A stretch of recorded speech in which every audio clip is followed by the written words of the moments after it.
Welcome back again on my YouTube channel Mohan sir lecture 01। अगर अभी तक आपने मेरा चैनल सब्सक्राइब नहीं किया है तो सब्सक्राइब कर लीजिए, क्योंकि इसी चैनल पर आपको एमएससी थर्ड सेमेस्टर की हर एक इम्पोर्टेंट थ्योरम प्रोवाइड होगी। अभी आपका सिलेबस जब भी स्टार्ट होगा देन हम आपको सिलेबस के साथ साथ में हर एक थ्योरम जो है बिल्कुल ईजी मेथड से अपलोड करेंगे। आपको फ़र्क मेरी वीडियो देखने के बाद ही पता चल जाएगा कि आपको जो थ्योरम्स कराई जाती हैं और जो मेरी थ्योरम्स कराई जाएंगी उसमें बिल्कुल डिफरेंस मिलेगा। हो सकता है एक आध थ्योरम बिल्कुल एक जैसी हो, बट मैं आपको बिल्कुल अच्छा मैटर प्रोवाइड करूंगा और इजी वे से प्रोवाइड करूंगा। ठीक है, तो बने रहिए मेरे साथ मोहन सर लेक्चर 01। अब देखिए, इस वीडियो में हम जो आपका एमएससी फर्स्ट ईयर का फर्स्ट मैथ है उसमें एक मोस्ट इंपॉर्टेंट थ्योरम बनती है सेक्शन फर्स्ट में, silos first theorem. Silos first theorem का विद स्टेटमेंट प्रूफ करेंगे बिल्कुल इजी मेथड से। देखिए स्टेटमेंट क्या कहती है सिलोज फर्स्ट थ्योरम की।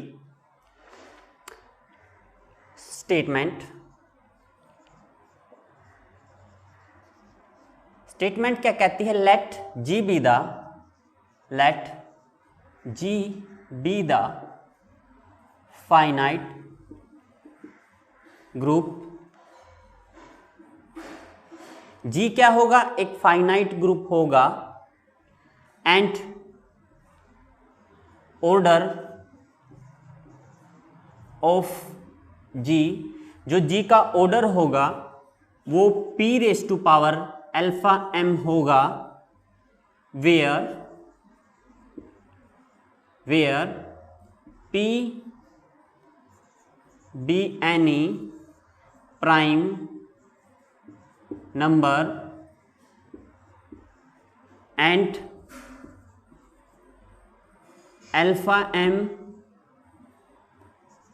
be any integer for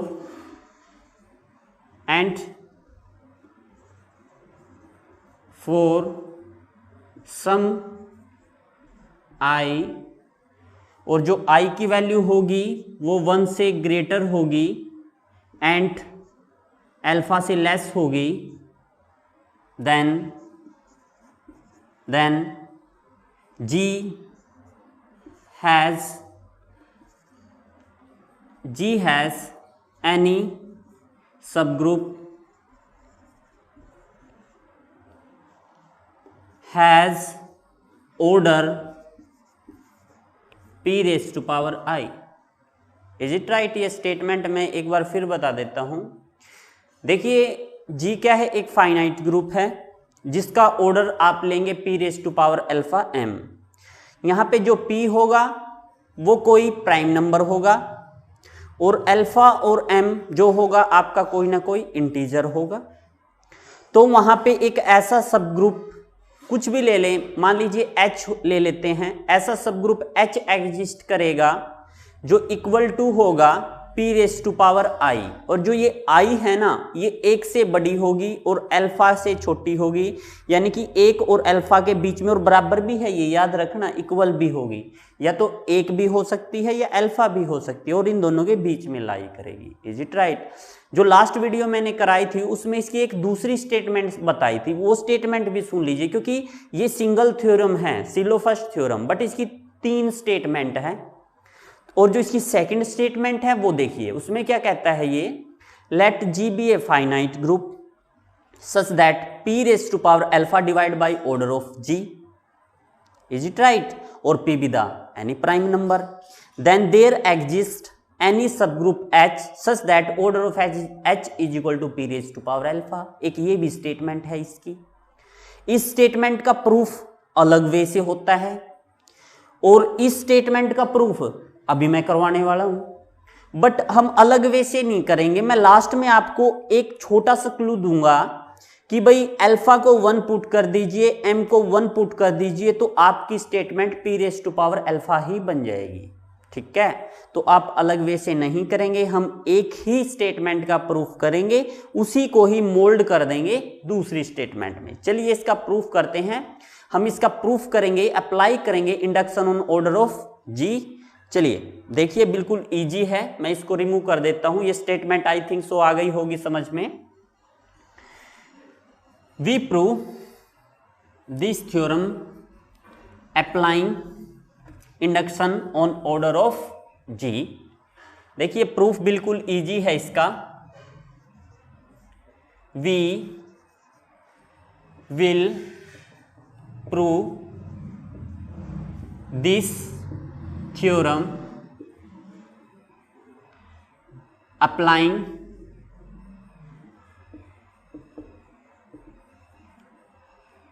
induction on order of G. Is it right? हम इस थ्योरम का प्रूफ करेंगे क्या करके? अप्लाई करेंगे induction on order of G. और ऑर्डर ऑफ जी हम क्या लेके चले थे? p raise to power alpha m हम यहां पे ले लेते हैं। देन देखिए order of G is equal to p raise to power alpha m, ये हम स्टेटमेंट में लेके चले थे। Is it right? लेट हम यहाँ पे मान लेते हैं जो p है वो 2 है, अल्फा 1 है, m 1 है। Then order of g is equal to 2 raise to power 1 into 1, this one also equal to 2। Is it right? But 2 क्या है? प्राइम है, इसके लिए ट्रू हो गई। यहां पे एक ऐसा h एग्जिस्ट करेगा, h को आप सब ग्रुप कह दीजिए, जो इक्वल टू g होगा। देन देयर एग्जिस्ट, एक ऐसा h एग्जिस्ट करेगा जो इक्वल टू g होगा। हम यहां पे लिख देंगे h is a subgroup of G, then G has a subgroup H, ये कैपिटल लिया है H, such that order of H is equal to p raised to power I। is it right? और यहाँ पे जो आपकी p की value है वो क्या है? 2 है, और I की वैल्यू क्या है? 1 है। तो ये order of H is equal to 2 आ जाएगा। और ऑर्डर ऑफ H 2 आते ही ये थ्योरम यहाँ तक क्या हो जाएगी? ट्रू हो जाएगी। कब? जब आप सभी ने जो p की वैल्यू 2 ली है, अल्फा की वैल्यू 1 ली है और m की वैल्यू 1 ली है, तो उसके लिए ऑर्डर ऑफ g क्या आ गया? प्राइम आ गया। तो वहां पे एक ऐसा h क्या है? सब ग्रुप है किसी ग्रुप G का, एग्जिस्ट कर जाएगा जिसका order p raise to power I होगा। बट हम पहले ही ले चुके हैं p को 2 एंड I को यहाँ पे p raise to power alpha कर लीजिए, ठीक है, अल्फा ही ले लीजिए यहाँ पे। बट देखिए वहां पे आप कहोगे कि यहाँ पे I है, बट यहाँ पे आपने I को 1 ले लिया है। मैं आपको बता देना चाहता हूं जो I की वैल्यू थी ना 1 के इक्वल थी या 1 से बड़ी थी, और किससे छोटी थी? ये अल्फा से। तो माय डियर I की वैल्यू मैं 1 भी तो ले सकता हूं। तो यहाँ I की वैल्यू मैंने 1 ले ली है, उससे ऑर्डर ऑफ H क्या आ गया? यहाँ पे 2 आ गया है, क्योंकि ये कंडीशन पहले ही हम लिख चुके हैं और पहले ही आपको बता चुके हैं। तो ये 2 के लिए है प्रूफ। आई थिंक सो आ गया होगा समझ में। अब हम मान के चलेंगे एक एजप्शन, और उसी के बेस पे इस थ्योरम को प्रूफ कर देंगे। बिल्कुल इजी थ्योरम है, बने रहिए मेरे साथ। ओके, देखिए एक एजप्शन मानेंगे अब कि भाई ये थ्योरम ट्रू होगी फॉर ऑल सब ग्रुप, उन सभी सब ग्रुप के लिए with order less than order of G, और जो n की वैल्यू है वो ग्रेटर होगी किससे? 2 से। Is it right? ये बात लिखो ना लिखो, वैसे भी हम प्रूफ कर चुके हैं 2 के लिए। तो हम लिखेंगे वी एज्यूम दैट, या फिर this theorem is true for this theorem is true for all subgroups with order less than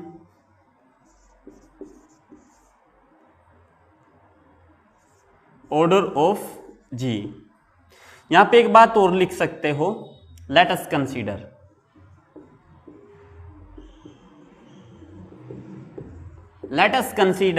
this theorem is true for all subgroups with order less than order of G. भाई ये theorem उन सभी subgroup के लिए true होगी जिसका order less than order of G होगा। तो हम क्या करेंगे, यहां से दो केस बनाएंगे कि भाई एक बार तो P डिवाइड करता है किसको, ऑर्डर ऑफ Z को, एक बार P डिवाइड नहीं करता ऑर्डर ऑफ Z को। अब बात आपके माइंड में आएगी ये Z क्या है, अब मैं लिख देता हूं यहां पे Z be the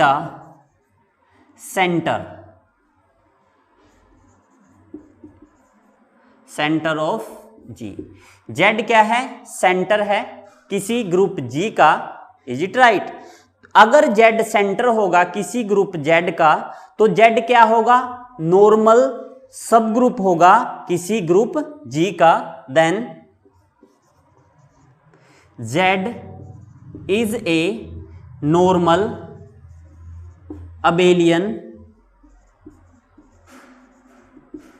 sub group of a group. ठीक है, मैं बता देता हूं, हम यहां पे क्या करेंगे, लेट लिखे यहां पे, let Z be the centre of a group G। अगर Z किसी ग्रुप G का सेंटर होगा then Z is a normal abelian सब group of a group G, is it right.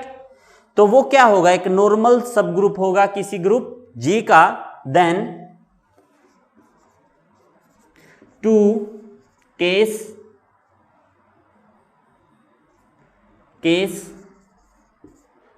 Are arise. तो वहां पे टू केस अराइज होंगे। देखिए फर्स्ट केस क्या होगा कि भाई P है ना डिवाइड करेगा ऑर्डर ऑफ Z को। सेकंड केस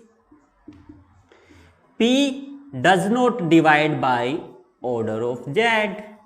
तो ये आपके दो केस बनेंगे। तो हम इस केस के लिए भी ट्रू प्रूफ करेंगे, इस केस के लिए भी ट्रू प्रूफ करेंगे थ्योरम को, बट इस केस के लिए थोड़ा सा डिफिकल्ट है, उस केस के लिए तो क्लास इक्वेशन से हम एकदम से प्रूफ कर देंगे इसको। ठीक है, चलिए अब हम ये कंडीशन प्रूफ करते हैं। ये एजप्शन है, ये याद रखना, मैं इसी एजप्शन का यूज करूंगा थ्योरम को प्रूफ करते टाइम। बिल्कुल इजी थ्योरम है, आप बने रहिए मेरे साथ। तो हम P by order of Z को प्रूफ करेंगे। केस फर्स्ट लेते हैं, यहां पे क्या है, P divide by order of Z।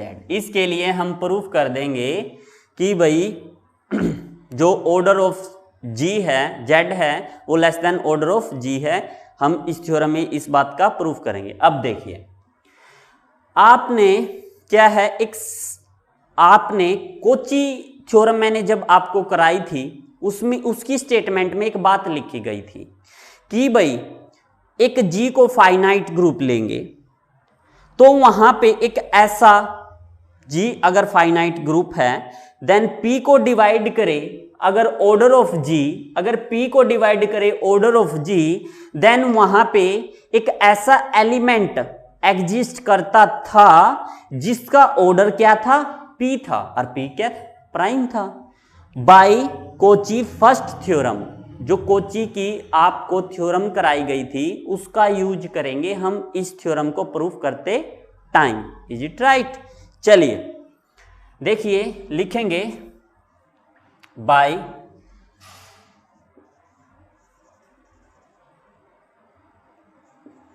कोचीज theorem, by Cauchy's theorem for finite abelian सब group. By Cauchy theorem for finite abelian सब ग्रुप, जो कोची थ्योरम थी उसमें क्या कहा गया था, तो वहां पे एक एलिमेंट ए ऐसा एग्जिस्ट कर जाएगा जिसका order p raise to power, जिसका ऑर्डर p होगा। कोची थ्योरम में ये कहा गया था। अब देखिए कोची थ्योरम का यूज कर रहे हैं तो यहां पे एक एलिमेंट एग्जिस्ट करना चाहिए, तो यहां पे लिखेंगे देयरफॉर यहां पे एक ए ऐसा एलिमेंट एग्जिस्ट कर जाएगा जो बिलोंग करेगा जेड से। Is it right? एक ए ऐसा एलिमेंट एग्जिस्ट कर जाएगा जो बिलोंग करेगा जेड से, such that A raise to power p is equal to e and order of A is equal to p। यही तो बात हम जो है कोची थ्योरम में प्रूफ करते थे कि भाई एक ऐसा ए एग्जिस्ट करेगा जिसका ऑर्डर p होगा and p be the prime.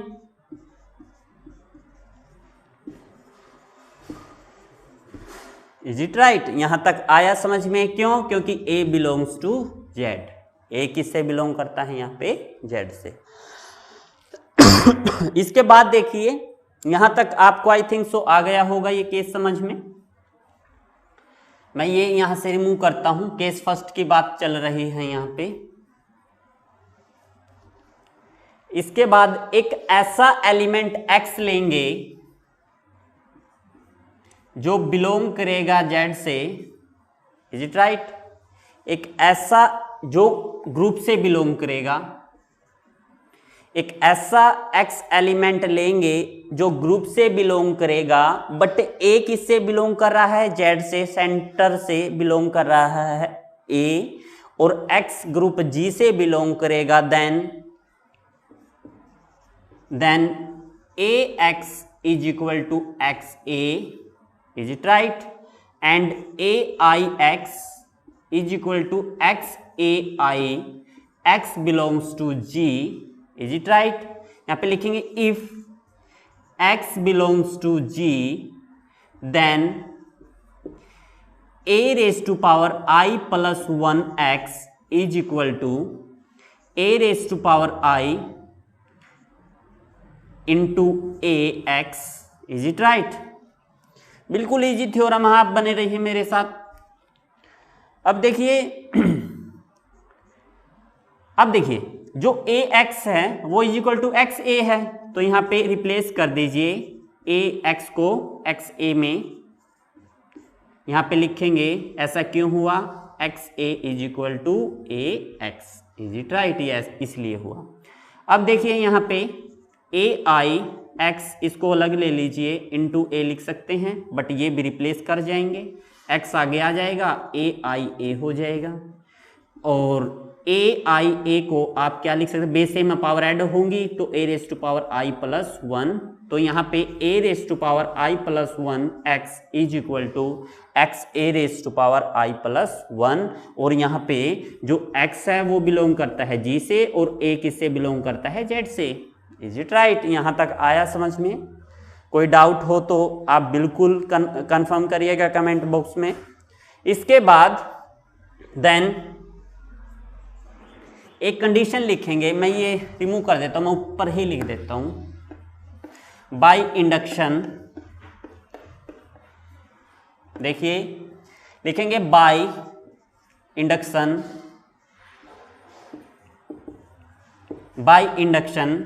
a raise to power m x is equal to x a raise to power m, where 0 से ग्रेटर है m इक्वल है, बट p माइनस 1 से लेस रहेगा यहाँ पे। Is it right? अब यहाँ पे हम एक a ऐसा सब ग्रुप सपोज करेंगे जो जनरेट होगा किससे? a से। जो जनरेट होगा a से। ये a is any subgroup generated by A and A is a normal subgroup of G. Is it right? हम एक इज एनी सब ग्रुप जनरेटेड बाय ए, एक ए ब्रैकेट ए है, ये याद रखना, एक ऐसा सब ग्रुप लेंगे जो ए से जनरेट होगा। यहाँ पे ए क्या है? नॉर्मल सब ग्रुप है किसी ग्रुप जी का। Is it right? यहां तक आया समझ में? कोई डाउट यहां तक? देखिए इसके बाद क्या करना है आपने, इसके बाद लेट अस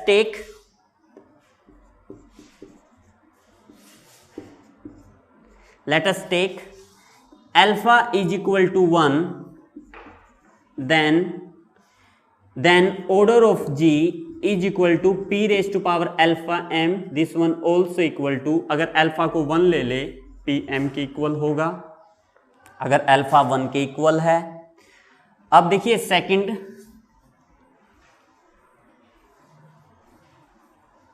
सेकंड में लिखेंगे if alpha is greater than 1, अगर अल्फा 1 से ग्रेटर होगा then order of G by order of A, या फिर इसको ऐसे लिख दीजिए जी बाय ए का whole order is equal to order of G by order of A is also equal to, order of G क्या था? p raise to power alpha m था, एंड ऑर्डर ऑफ a क्या है? वो p है। वो हमने देखिए प्रूफ किया था, वहां पे एक एलिमेंट a ऐसा एग्जिस्ट किया था जिसका ऑर्डर क्या था? p था। देन ये पावर 1 है, इसको लिख सकते हैं p raise to power alpha -1, क्योंकि ऊपर जाके माइनस हो जाएगी m। अब इसको लिख सकते हो आप p raise to power alpha -1 m is less than p raise to power alpha m, बिल्कुल लेस है।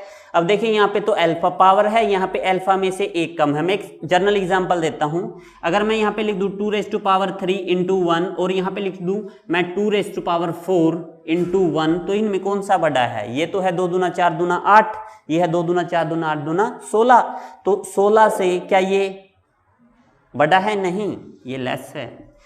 By assumption it is true. Assumption में हमने क्या माना था कि भाई अगर किसी भी ग्रुप का ऑर्डर ग्रुप ऑफ जी से लेस आ जाए तो वो क्या होगा? वो नॉर्मल होगा। नॉर्मल के लिए जो है थ्योरम क्या है? प्रूफ है।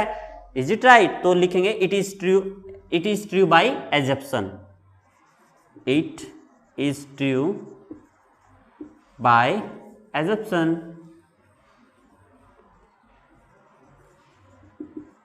ठीक है, ये यहां तक हमने ट्रू कर दी। ये फर्स्ट केस ट्रू हो गया कि भाई यहां पे और जो p है वो डिवाइड करता है ऑर्डर ऑफ z को। ठीक है, और z भी द सेंट्रल एलिमेंट। यहां तक आया समझ में? अब केस सेकंड लेंगे। केस सेकंड बिल्कुल इजी है। केस सेकंड में क्लास इक्वेशन का यूज करेगा, और आप पूछोगे भाई क्लास इक्वेशन क्या होती है? जो आपकी बुक है उसके अंदर ये पहली ही थ्योरम के बाद जो जेस एन हॉम्स लेम्मा है उसके बाद आप देख लीजिए, उसके बाद क्लास इक्वेशन है, जस्ट वो देख लीजिए। Is it right? नहीं तो ऐसे भी काम चल जाएगा, याद कर लीजिए उसको। ठीक है, तो हम केस सेकंड लेते हैं। If p does not divide by order of z। Is it right? तो लिखेंगे by class equation, by class equation. देखिए यहां पे जो क्लास इक्वेशन है वो क्या कहती है? According to class equation, order of G is equal to order of Z plus summation A does not belongs to order of Z, order of G by order of N A B the normal सब group of G लिखेंगे यहाँ पे Na be the normal subgroup of G. Is it right? अब देखिए यहां से हम ये जो कंडीशन है यहां से ये कंडीशन लेके चलेंगे। कैसे?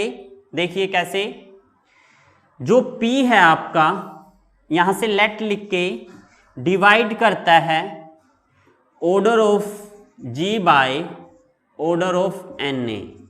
Is it right? ये कंडीशन लेके चलते हैं हम, ठीक है।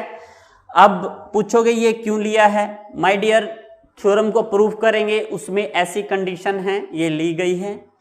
अब इसमें थोड़ा सा हम ऑर्डर ऑफ, हम यहाँ पे दिखाएंगे कि P को डिवाइड करता है ऑर्डर ऑफ Na, फिर Na से एक एलिमेंट उठा लेंगे और ये कंडीशन प्रूफ कर देंगे, ठीक है।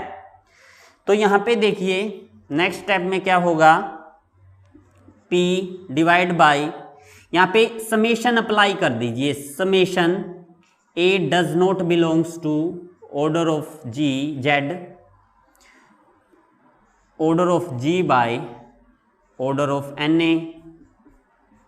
Is it right? यहाँ तक आया समझ में? इसके बाद क्या करेंगे, P divide by order of G में से इसको लेस कर देंगे, इस सभी को, summation A does not belongs to order of Z, order of G by order of Na. Is it right? अब आप एक स्टेप ध्यान से समझिएगा, अगर मैं ऑर्डर ऑफ Z को यहीं रखूं, इसको मैं राइट में पहुंचा दूं, तो ऑर्डर ऑफ G माइनस ये सारी की सारी टर्म ये किसके इक्वल हो जाएगी, ऑर्डर ऑफ Z को। मतलब इस जो ये पूरी की पूरी इक्वेशन है इसको मैं रिप्लेस करता हूं, P is divide by order of Z। और हमने जो आपको कौन सी फर्स्ट थ्योरम समझाई थी उसमें क्या कहा गया था, अगर P को कोई भी ऑर्डर ऑफ Z या P को कोई भी ऑर्डर ऑफ G डिवाइड करे तो वहां पे एक एलिमेंट एग्जिस्ट करता है, तो यहां भी एक एलिमेंट एग्जिस्ट कर जाएगा। वो क्या होगा? वो A होगा। चलिए हम लिखते हैं,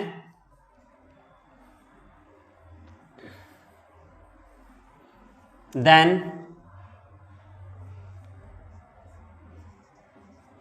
there exists an element A belongs to Z, तो वहां पे एक A ऐसा एलिमेंट एग्जिस्ट कर जाएगा जो किससे बिलोंग करेगा, Z से बिलोंग करेगा, सच दैट हमने क्या लिखा था वहां पे, सच that P is not divided by order of P, हमने क्या लिखा था वहां पे, P does not divide by order of Z,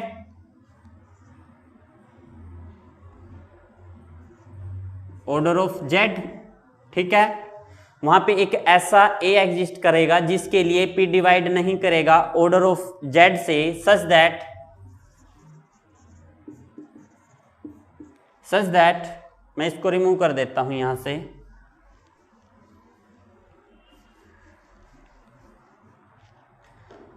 such that order of G is equal to order of G by order of Na multiply by order of Na. Is it right? And यहाँ पे, और यहाँ पे A does not belongs to order of Z, और वहाँ पे A क्या है, ऑर्डर ऑफ Z से जो है बिलोंग नहीं करता। Therefore P does not divide by order of G by order of Na, and A does not belongs to order of Z, then order of Na is less than order of G, तो वहां पे order of एक ऐसा Na normal सब group किसी group G का exist करेगा जिसका ऑर्डर ग्रुप G से क्या होगा, लेस होगा। Therefore Therefore, by assumption,